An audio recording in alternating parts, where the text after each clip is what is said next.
Expand Keynote 1 to 900 words without heading.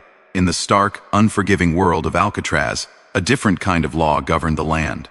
The official rules of the Bureau of Prisons were merely a superficial framework, a script recited by the guards. The real Constitution, the one that dictated survival from sunrise to lights out, was unwritten, visceral, and enforced not by court order, but by immediate, often brutal consequence. At the heart of this Constitution was a single non-negotiable principle: respect. It wasn't a matter of politeness or civility, it was the fundamental currency of existence. Your share of this currency determined your safety, your privileges, your peace of mind, and your very identity within the concrete jungle.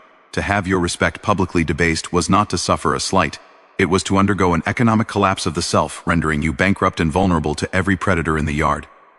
For Ellsworth Bumpy Johnson, this currency was all he had left to trade. The outside world, his kingdom of Harlem, with its nightclubs, political connections, and intricate criminal empire, was a distant dream, reduced to memories and rumors that trailed behind him like a fading scent. In here, the tailored suits were replaced by coarse denim. The deference of underlings was replaced by the cold assessment of guards and convicts alike. His reputation, the legend of the sophisticated, fearsome gangster who negotiated with politicians and rivals with equal cunning, was his sole remaining asset. It was a psychological fortress, and its walls were made of the perception others held of him. To allow that reputation to be diluted, to be challenged without answer, was to watch the walls of that fortress crumble. Once they began to fall, the siege would be relentless and terminal. Eric Paulson, a massive white prisoner whose own currency was stamped from the crude ore of physical intimidation and a murderous reputation, operated under a different, fatally flawed calculus. He believed that the broader, ugly hierarchy of the outside world, the systemic racism of 1950s America, had been imported intact into the cell blocks.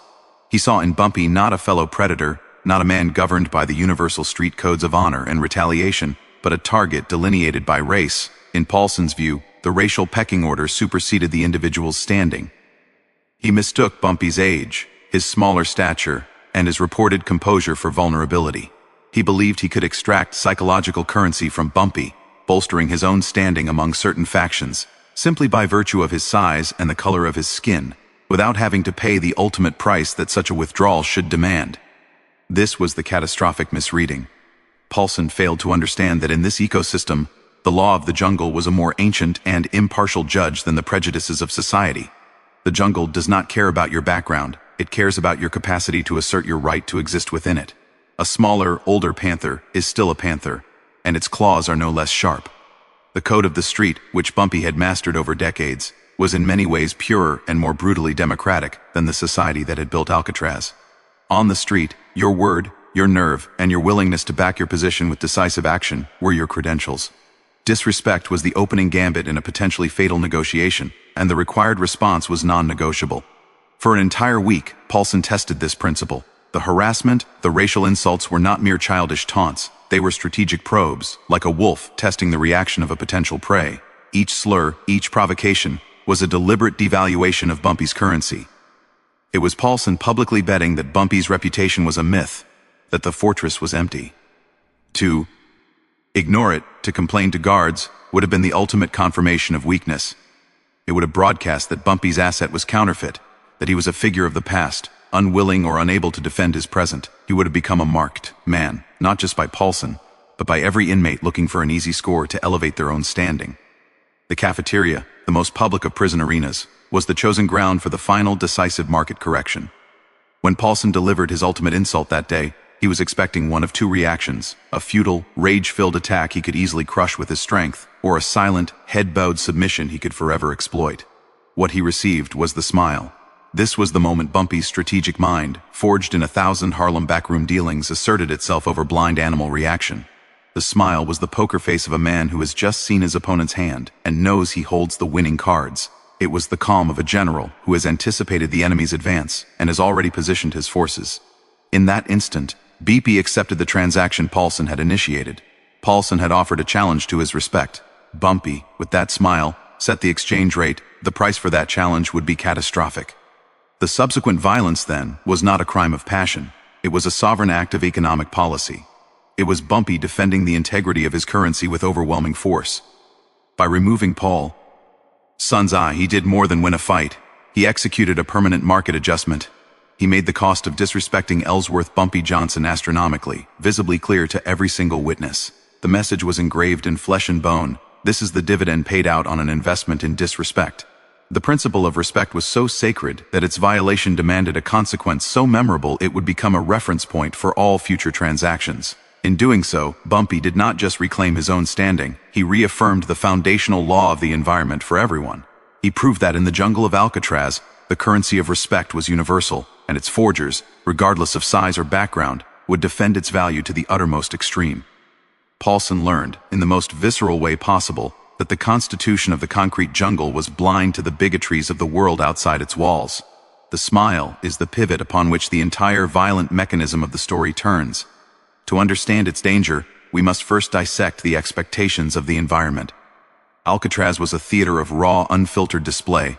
Strength was announced in the width of a man's shoulders, in the scars on his knuckles, in the volume of his threats. Reputation was often a performance of visible ferocity, a deliberate projection meant to keep potential challengers at bay. In this context, Eric Paulson was a master of the obvious. His power was legible, immediate, and intimidating. He was a massive man. A fact that in the confined, muscle-driven world of a prison yard or mess hall constituted a significant portion of his authority. His very physique was a billboard advertising a capacity for violence. He operated, as many did, on a brutish, binary logic: provoke a reaction and crush it, or provoke submission and exploit it. He saw in Bumpy Johnson a script he believed he could read perfectly. Here was an older man, physically smaller, a Harlem dandy plucked from his world of silk suits and placed in denim. Paulson, steeped in the poison of racial superiority, likely viewed him through a reductive lens, an urban legend out of his element, a paper tiger whose notoriety was a product of a distant alien world that held no weight on the rock. The escalating harassment of the preceding week was Paulson's way of testing the binding of that book, prodding to see if the pages were filled with substance or just myth. When he delivered the ultimate searing insult in the crowded cafeteria, he was waiting for the climax of his own crude narrative. He anticipated either the furious, predictable lunge, a reaction he was physically built to dominate and punish, or the shattered, silent retreat, which would be a victory just as complete, cementing his dominance. Bumpy's smile shattered that script. It was an answer that existed outside of Paulson's binary framework. It was neither attack nor surrender. In the economy of prison communication, where every glance and grima CE is parsed for intent, a smile in the face of mortal insult was a cipher. For Paulson, whose intelligence was likely of a tactical, reactive kind, this was an unreadable signal. The most probable and fatal interpretation he made was one of weakness. He might have seen it as a nervous tic, a forced attempt at diffusing tension, the placating grin of a man trying to avoid a confrontation he knew he would lose. It confirmed, in Paulson's mind, his own thesis. The legend was a facade. The smile was the wall giving way. All he had to do was push a little harder. This misreading was the trap snapping shut. But the smile was not a reaction, it was a transformation. It was the moment Bumpy Johnson ceased to be a prisoner reacting to an insult and became a strategist executing a plan. That curve of the lips was the mask sliding perfectly into place, the final piece of a psychological armor.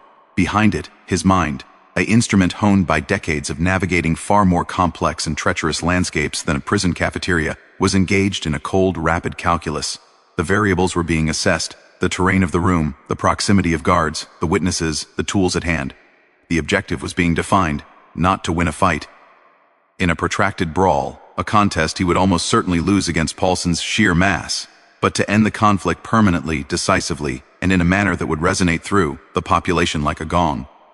This was the essence of Bumpy's power, the quality that separated him from mere brutes like Paulson. He was a chess player in a world of checkers enthusiasts. His reputation in Harlem was not built on being the strongest enforcer, but on being the sharpest mind. He was a negotiator, a plotter, a man who understood leverage, symbolism, and long-term consequences. The insult was not a spark to his temper, it was a move on the board, and the smile was his countermove. It served multiple strategic purposes simultaneously. First, it was a tool of misdirection, lulling Paulson into a false sense of security, perhaps making him drop his guard by a crucial fraction. Second, it was a performance for the audience, a display of unnerving, almost supernatural calm that would itself become a legendary part of the tale. It signaled control in a situation designed to provoke its loss. Most importantly, the smile was the internal switch. It was the conscious, deliberate choice to engage the strategic mind and disengage the emotional one. Anger is a potent fuel. but it is a wild and unreliable one. It leads to flailing, to noise, to exhaustion. Bumpy needed precision, economy, and an almost surgical focus. The smile was the valve that channeled any rising fury into a cold, directed purpose. By smiling, he was not dismissing the insult. He was transmuting the energy of it from a hot, reactive force into a cold, proactive weapon. He was taking the power of the moment back from Paulson and claiming it for his own use. In that silent, smiling second, the outcome was already decided. Paulson, believing he had seen his opponent's capitulation, was psychologically disarmed even as he stood ready physically. He was preparing for a narrative that was already obsolete.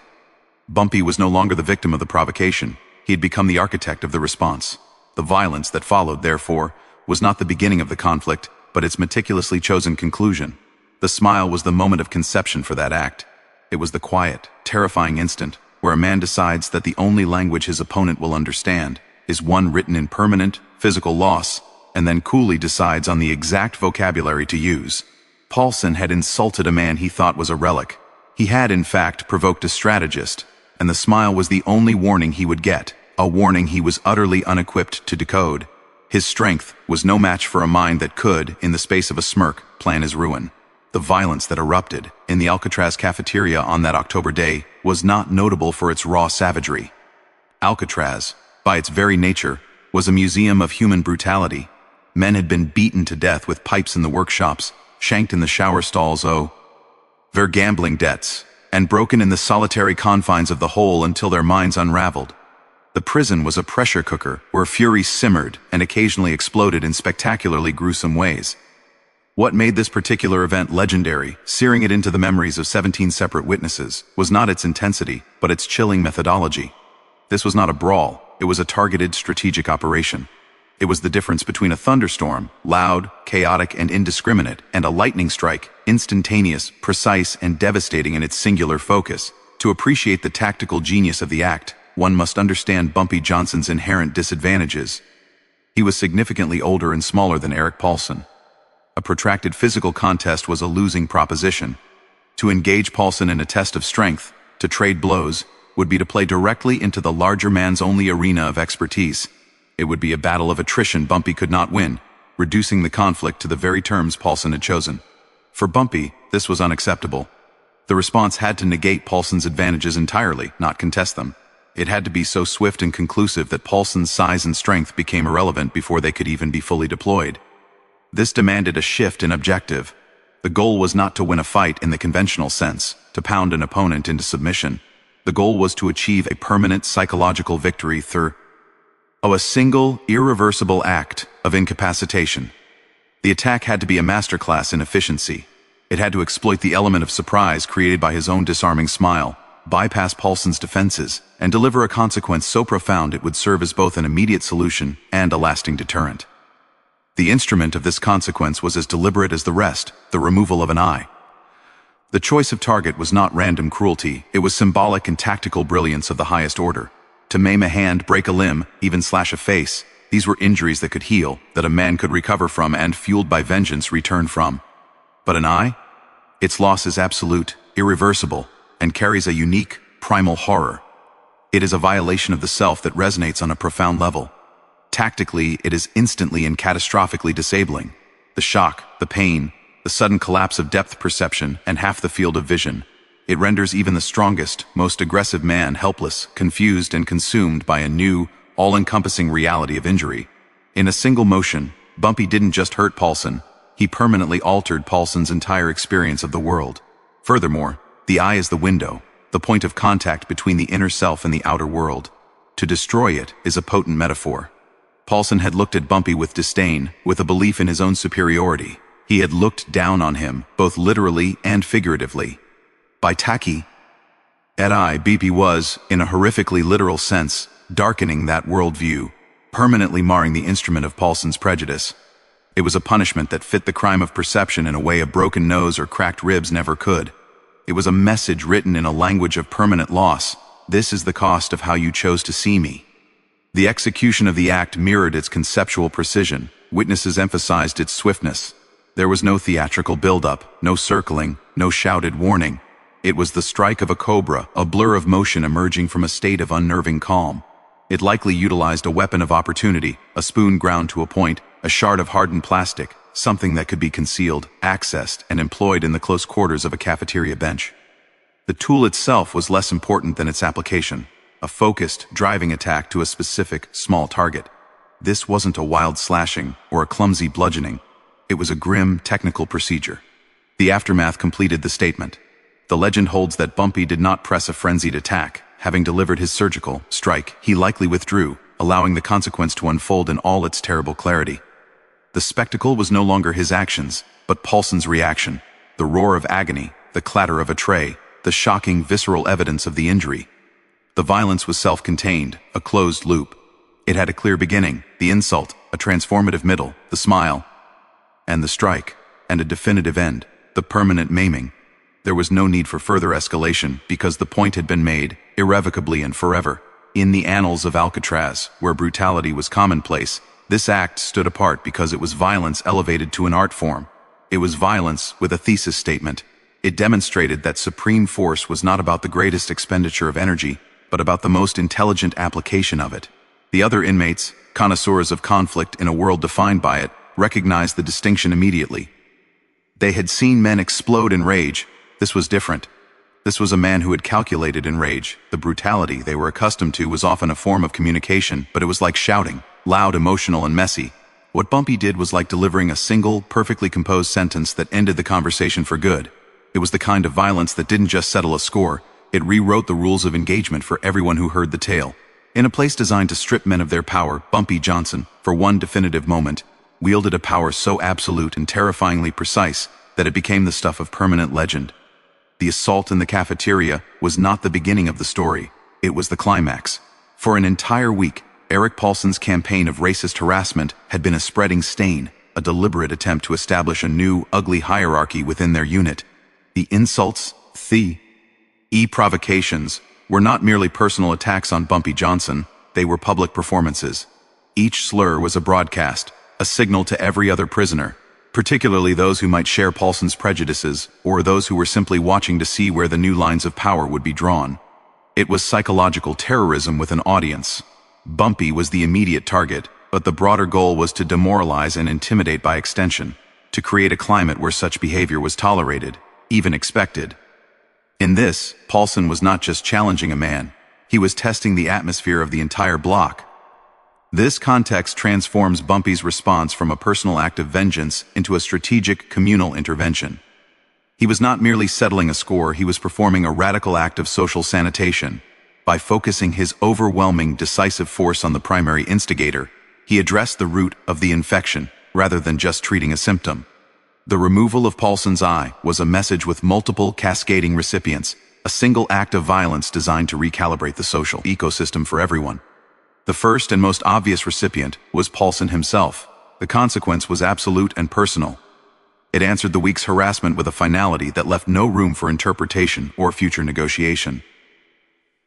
Paulson was not just beaten, he was permanently altered. Any thought of resuming his campaign, of seeking revenge for the humiliation, was foreclosed. Why? The sheer irreversible nature of his injury. The price had been paid, and it was exorbitant. His personal capacity to harass was not just diminished, it was surgically excised, along with his eye. The source of the poison was, in a very literal sense, disabled. But the true brilliance of the act lay in its impact on the wider audience. The blight to other inmates who had witnessed the week's events, or who would hear the roaring, graphic tale. For those who might have harbored similar sentiments as Paulson, or who were simply opportunistic bullies looking for easy prey, the lesson was terrifyingly clear.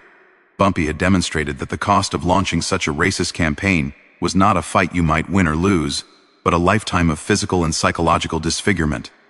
He raised the stakes from a contest of temporary dominance to a gamble with a permanent catastrophic loss. This acted as a powerful deterrent, not just against targeting Bumpy, but against employing that specific brand of bigoted intimidation against anyone perceived to operate by his code.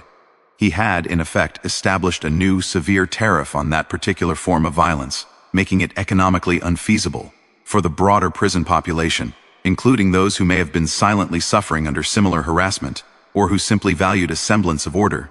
The act had a different resonance. It represented a restoration of a brutal form of justice.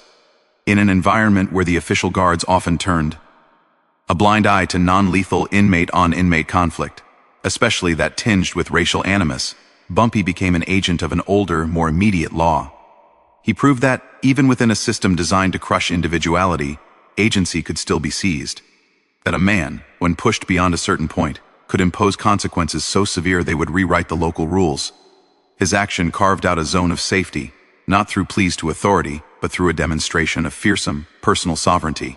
It sent a message that certain lines, once crossed, would trigger a response so disproportionate it would reset the entire board. This is why the harassment didn't just stop for Bumpy, the atmosphere itself shifted. The act functioned as a shocking, violent precedent. It created what in legal terms might be called a chilling effect. The sheer memorability of the consequence, the vivid, awful image of a man losing an eye over a series of insults, became a folktale, a cautionary parable that circulated on the prison grapevine. To even approach the kind of behavior Paulson had exhibited now carried the psychic weight of that story. Potential aggressors would have to calculate, is this insult worth risking what happened to Paulson? For most, the answer was a swift and clear no. Bumpy had weaponized memory itself, ensuring that his one act would govern behavior long after the blood was mopped from the cafeteria floor. Ultimately, the ripple effect transformed Bumpy from a victim of harassment into a sovereign power within the micro-society of Alcatraz. He was no longer just another inmate. He was the man who had single-handedly defined a boundary and enforced it with legendary finality. He demonstrated that power in such an environment is not merely about the capacity for violence, but about the strategic application of that violence to achieve a social objective. By making an example of Paulson, he didn't just protect himself, he enacted a form of brutal, grassroots justice that the system itself failed to provide. He proved that, in the economy of fear and respect, a sufficiently terrible and well-publicized consequence could serve as a universal currency, buying peace and altering the culture of a cell block. The silence that followed was not just the absence of noise, it was the sound of a lesson being absorbed, a new and terrible understanding settling over the population. The problem wasn't just solved, it was annihilated, and its echo served as a warning for every day that followed.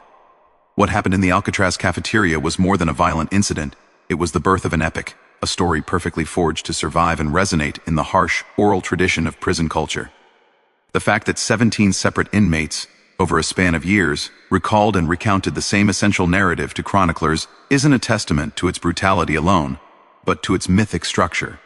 In the dehumanizing grind of the rock, where men were numbers and time W, as measured in identical gray days, this event provided a narrative of profound meaning, a dark parable with a clear moral iconic characters, and a cathartic resolution that spoke to the deepest needs of the men who lived there. It became a legend because it offered something rare in that environment, a lesson in agency, a spectacle of justice, and a grim masterpiece of strategic violence. First, the story provided a perfect and satisfying moral clarity. Prison life was often a morass of ambiguous conflicts, shifting alliances, and unfair outcomes. The official system was capricious, guards could be tyrants or absentees. Inmate justice was often messy, personal, and morally cloudy. But this story was different. It had a classic, almost archetypal villain, Eric Paulson, the embodiment of brutish, racist arrogance, relying on size and prejudice to torment a smaller, older man. It had a classic hero, though of a particular kind, Bumpy Johnson, the cunning underdog, the thinking man wronged. And it had a resolution that felt, in the perverse economy of the prison, just. Paulson wasn't just beaten, he was punished with a precision that fit his crime of perception. The moral was instantly graspable and universally applicable. Underestimate the quiet, smart man at your peril. Respect is not given by size, but enforced by will. The price of hatred can be a permanent darkness. For men navigating a world with few reliable rules, this story provided a stark, memorable rule. Furthermore, the story possessed iconic cinematic moments that made it unforgettable and eminently tellable. The central image, the smile, is a gift to any storyteller. It's a moment of chilling suspense and profound psychological mystery. In every retelling, the teller could pause there, letting the audience lean in, wondering what it meant. It was the calm before the cataclysm, a detail so specific and so contradictory to expectation that it branded the story into memory. Then, the violence itself wasn't a blur, it was a surgical symbolic act, the removal of an eye. This was not a generic stabbing or a bloody fistfight. It was specific, horrific, and rich with metaphorical weight. It was the kind of detail that, once heard, could not be forgotten. The contrast between the serene smile and the permanent maiming created a narrative tension that was literary in its power. These were not the random events of a prison brawl. They were the staged beats of a classic revenge tragedy, condensed into 60 seconds. The story also resonated because it showcased a victory of intelligence over brute force, a narrative that offered hope to every inmate who wasn't the biggest or the strongest. In a world physically dominated by men like Paulson, Bumpy's triumph was a cerebral one. He didn't outmuscle his tormentor, he outthought him. He used misdirection, the smile, exploited underestimation, and executed a plan that turned his weaknesses into advantages. For the vast majority of prisoners who survived through wits, alliances, and careful calculation, not through sheer physical intimidation, this was an empowering fable. It affirmed that strategy could trump strength, that the mind could break the body. It was a story for the schemers, the survivors, the ones who had to use their brains to navigate the jungle. It told them their skills had value, even ultimate power. Finally, the act was remembered as a singular moment of definitive agency in a place designed to strip it away. Alcatraz was a machine for producing helplessness. Every minute was regulated, every movement watched, every personal possession denied. Men were rendered passive objects of the state's will. What Bumpy did was a breathtaking reclamation of sovereignty. In the most public space, under the eyes of guards and inmates, he seized control of a terrible situation and resolved it on his own terms, by his own law. He became, for that moment, not inmate #whatever, but Ellsworth Johnson, judge, jury, and executioner. For the other inmates, witnessing this was cathartic. It was a vicarious experience of power, a proof that the system's grip could be violently, spectacularly pried open, if only for an instant. It was a testament to the indomitable human will to assert consequence, even in a world of concrete and steel. That is why the story was passed from cell to cell, from yard to yard, and eventually from ex-con to chronicler. It wasn't gossip, it was essential mythology. It provided a framework for you, understanding power, a warning about hubris, and a strange dark glimmer of poetic justice. Long after the cafeteria doors closed and Alcatraz itself was shuttered, the story lived on because it was more than a report of an attack. It was a perfect, terrible fable from the underworld, a lesson from the abyss on how to carve a sliver of light, even if it had to be done with a shiv and a smile. It was the legend of how one man, in taking an eye, gave the entire population a new way of seeing the rules of their world.